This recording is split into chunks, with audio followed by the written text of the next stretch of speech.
Hello friends, welcome to all of you guys. आज इस video में हम डिस्कस करेंगे paper code 12-103 BA second year examination 2021 का। ये होम साइंस का पेपर है। अगर डेट की बात की जाए तो 23/7/2021 का ये पेपर है। ये 23 तारीख का पेपर है और मुझे ये टाइम पर मिल नहीं पाया था, इसलिए मैं इसके लिए वीडियो बना नहीं पाया। तो गाइस चलिए इस पेपर को देखते हैं फटाफट, किस तरीके के क्वेश्चन इसमें पूछे गए थे और क्या एग्ज़ाम का पैटर्न रहा है। तो चलिए देर ना करते हुए फटाफट डिस्कस करते हैं आज के इस पेपर में दिए गए क्वेश्चन को। तो जैसे कि आपको पता है कि सभी पेपर 3 सेक्शन में डिवाइड हैं, section A, section B, section C. तो सेक्शन ए में हमारे पास 6 क्वेश्चन हैं, जिसमें से हमें कोई एक क्वेश्चन करना था। तो फटाफट देखते हैं हमारे पास किस किस तरह से क्वेश्चन को पूछा गया था। तो आज का पहला क्वेश्चन है हमारे पास, define balanced diet, explain the different factors affecting balanced diet in detail. कहना चाह रहा है कि जो संतुलित आहार होता है आप उसको किस तरीके से परिभाषित करेंगे और संतुलित आहार को प्रभावित करने वाले विभिन्न कारकों को विस्तार से समझाइए। और इसके बाद में हम बात करते हैं क्वेश्चन नंबर 2 की। तो क्वेश्चन नंबर 2 में आपको दिखाता हूँ अगली स्लाइड पर।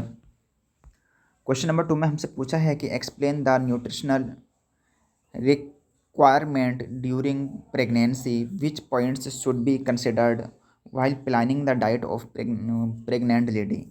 कि जो महिलाएं होती हैं जो गर्भावस्था में होती हैं, ऐसी महिलाएं कि जो गर्भावस्था में होती हैं, तो गर्भावस्था के समय जो पोषण की आवश्यकता होती है, यानी कि उनको जो भोजन की आवश्यकता होती है उसको समझाइए। गर्भवती स्त्री के आहार आयोजन करते समय किन किन बातों का ध्यान रखना चाहिए, यानी कि उन महिलाओं को किस प्रकार के न्यूट्रिशन, किस प्रकार का मतलब कितना प्रोटीन, कितना कैल्शियम ये दिया जाए, ताकि वो मतलब अपने उनके जो मतलब बच्चा होता है, बेबी होता है, वो भी स्वस्थ रहे, हेल्दी रहे और जो लेडी होती हैं वो भी। तो ये क्वेश्चन नंबर 2 था। काफ़ी आसान से पेपर होता है, होम साइंस का इतना टफ पेपर नहीं होता। बस एक बेसिक सी नॉलेज, जो एक बिहेवियर नॉलेज होती है, उसी के बारे में डिस्कस किया जाता है। और क्वेश्चन नंबर 3 की अगर बात की जाए तो क्वेश्चन नंबर 3 में पूछा गया है कि भाई भारतीय आहार में अनाजों तथा दालों का पोषकीय मूल्य समझाइए। कि इनका जो मूल्य होता है, पोषकीय मूल्य, मतलब ये शरीर के लिए कितना कहना चाहिए बेनिफिशियल होते हैं। ठीक है। तो डिस्कस द, अगर आपको इंग्लिश में भी देखना है तो discuss the nutritional contribution of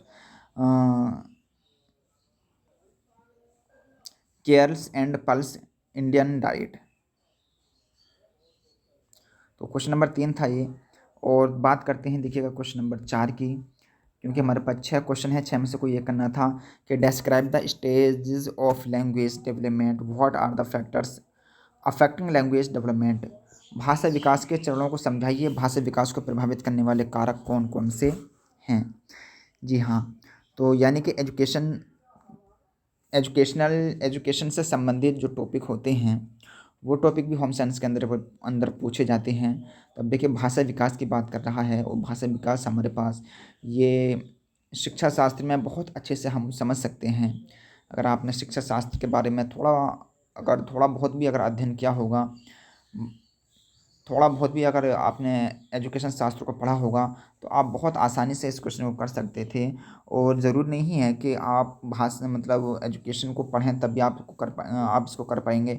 home science के अंदर आपके कोर्स के अंदर ही कहना चाहिए जो एजुकेशन होते हैं, एजुकेशन के कुछ चैप्टर्स इन्वॉल्व होते हैं, लगे हुए होते हैं। तो आप उन चैप्टर्स को अगर अच्छे से पढ़ लें तब भी आपका कहना चाहिए होम साइंस बहुत अच्छे से कवर हो जाता है। और फटाफट मैं आपको दिखाता हूँ क्वेश्चन नंबर अगला। तो क्वेश्चन नंबर 5 है हमारे पास, समस्यात्मक बालक की विशेषताएं परिभाषित कीजिए, उनके व्यवहार को परिभाषित करने वाले कारकों का वर्णन किस प्रकार करोगे। और अगला क्वेश्चन था, जन्म से लेकर पूर्व बाल्यावस्था तक क्रियात्मक विकास के विषय में लिखिए, क्रियात्मक विकास को प्रभावित करने वाले कारक कौन कौन से होते हैं। और अब मैं बात करूँगा आपसे सेक्शन बी की, जिसमें एक क्वेश्चन 12.5 नंबर का है, आपको क्वेश्चन करने हैं 4, यानी कि 50 नंबर के हो जाएगा 80। और 20 नंबर में हम करेंगे सेक्शन सी। तो फर्स्ट क्वेश्चन है पोषण के प्रकार, यानी types of nutrition. Types of nutrition में कौन कौन से टाइप्स आते हैं। और क्वेश्चन नंबर 2 में आता है हमारे पास भोजन के शारीरिक कार्य क्या होते हैं, फिजिकल फंक्शन। और क्वेश्चन नंबर 3 है विटामिन सी का महत्व क्या होता है, और दूध का पोषकीय योगदान क्या होता है।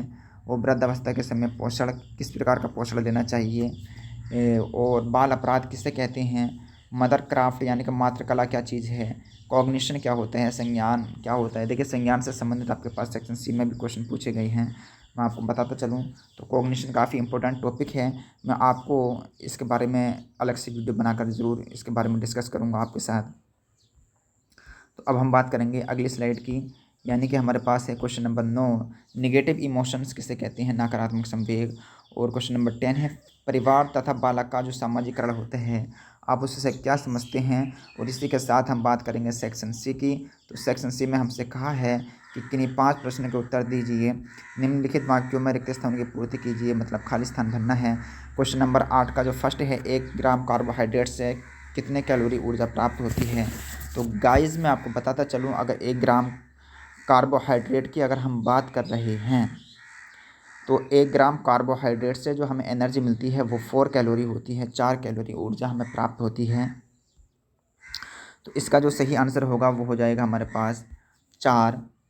और उसके बाद में अगर मैं बात करूँ आपसे तो मैं देख सकता हूँ अगले स्लाइड को, और मेरे पास क्वेश्चन है ये कि जो विटामिन सी की कमी के कारण होता है उसको क्या कहते हैं। तो देखिए विटामिन सी से जो मेन कहना चाहिए, मेन फैक्टर है इसका, या मेन इसका क्या नाम, एक बीमारी है, तो उसको हम कहते हैं विटामिन सी की कमी से जो होता है उसको कहते हैं हम स्कर्वी रोग। तो जो हमारे मसूड़ों में होता है, ठीक। उसके बाद अगर बात की जाए, गर्भवती महिला के लिए कैल्शियम आवश्यक होता है।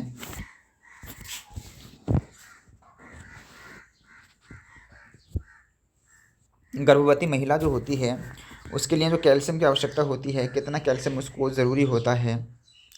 और एक क्वेश्चन हमारे पास क्वेश्चन नंबर 3 ये है कि हरे पत्तेदार सब्जियां और के अच्छे साधन होते हैं। तो देखिए हरे पत्तेदार सब्जियां जो होती हैं वो कैल्शियम और बीटा कैरोटीन के बहुत अच्छे क्या नाम साधन होते हैं। कैल्शियम बहुत ज़्यादा होता है, बीटा कैरोटीन भी होता है, और होता है इसके अंदर विटामिन सी भी पाया जाता है। तो ये 3 चीज़ें होती हैं, आपको इसमें भरना था तो आप भर सकते थे। और कैल्शियम की बात की जाए क्वेश्चन नंबर 4 की, तो देखिएगा 1000 मिलीग्राम पर डे हमें कैल्शियम देना होते हैं एक गर्भवती महिला को। उसके बाद में बात करेंगे सही और गलत की। तो हमारे पास development occurs from specific to general, विकास जो होता है विशिष्ट सामान्य की ओर होता है, ये बिल्कुल गलत है। क्योंकि विशिष्ट कहते हैं स्पेशल, और विकास जो होते हैं बहुत क्या नाम बहुत लो पॉइंट से, निम्न पॉइंट से होता है, स्टार्ट होता है। यानी कि सरल की तरफ से स्टार्ट होता है तब विशिष्ट की तरफ पहुंचता है। क्योंकि पहले हम छोटी छोटी चीज़ों को पढ़ते हैं, आसान चीज़ों को पढ़ते हैं, उसके बाद में हम टफ चीज़ों को पढ़ना सीखते हैं, समझना सीखते हैं। तो इसलिए ये हमारे पास असत्य हो जाएगा, और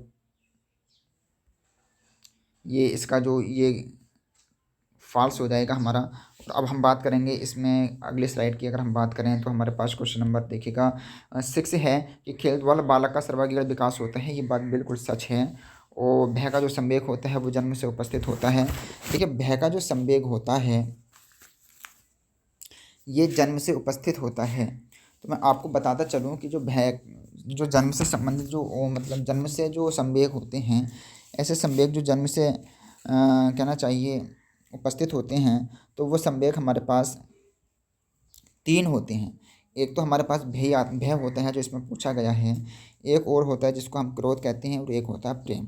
और ये बात वॉटसन ने कही थी। वॉटसन ने ये कहा था कि भय, क्रोध और प्रेम जो होते हैं ये जन्मजात होते हैं, ठीक। तो इसलिए मैं अगर कहना चाहिए कि अगर मैं वॉटसन के अकॉर्डिंग इस स्टेटमेंट को देखूं, इस सेंटेंस को देखूं, तो ये बात बिल्कुल कैसी है, ये बात बिल्कुल सत्य है, ये बात बिल्कुल सत्य है। और उसके बाद में मैं बात करता हूँ निषेचन की। जो निषेचन होता है वो गर्भाशय में होता है। देखिएगा निषेचन गर्भाशय में नहीं होता, बल्कि निषेचन जो होता है एक फैलोपियन ट्यूब होती है, फैलोपियन नलिका होती है, जिसके अंदर ये होता है। और जहाँ पर एक क्या होता है, एक अणु जो होता है एक शुक्राणु के साथ अयुग्मित अंडाणु से समेकित हो जाते हैं, यानी कि उसके साथ क्या करता है, एक कॉन्टैक्ट बनाता है, तभी प्रोसेस होती है। उसके बाद में मैं आपसे बात कर सकता हूँ। तो देखिएगा वीडियो में इतना ही था, और ये थे हमारे पास ट्रू और फॉल्स कुछ, और इसके पीछे हमने बात की थी कुछ फिल इन द ब्लैंक्स की। तो आई होप वीडियो आपको पसंद आई होगी। प्लीज़ वीडियो आपको पसंद आई हो तो लाइक कर देना, चैनल को सब्सक्राइब नहीं किया तो सब्सक्राइब कर लेना, अपने दोस्तों के साथ शेयर कर देना, ताकि ऐसी ऐसी वीडियोज़ हम आपके लिए समय समय पर बनाते रहें। तो चलिए, thanks for watching this video and bye bye.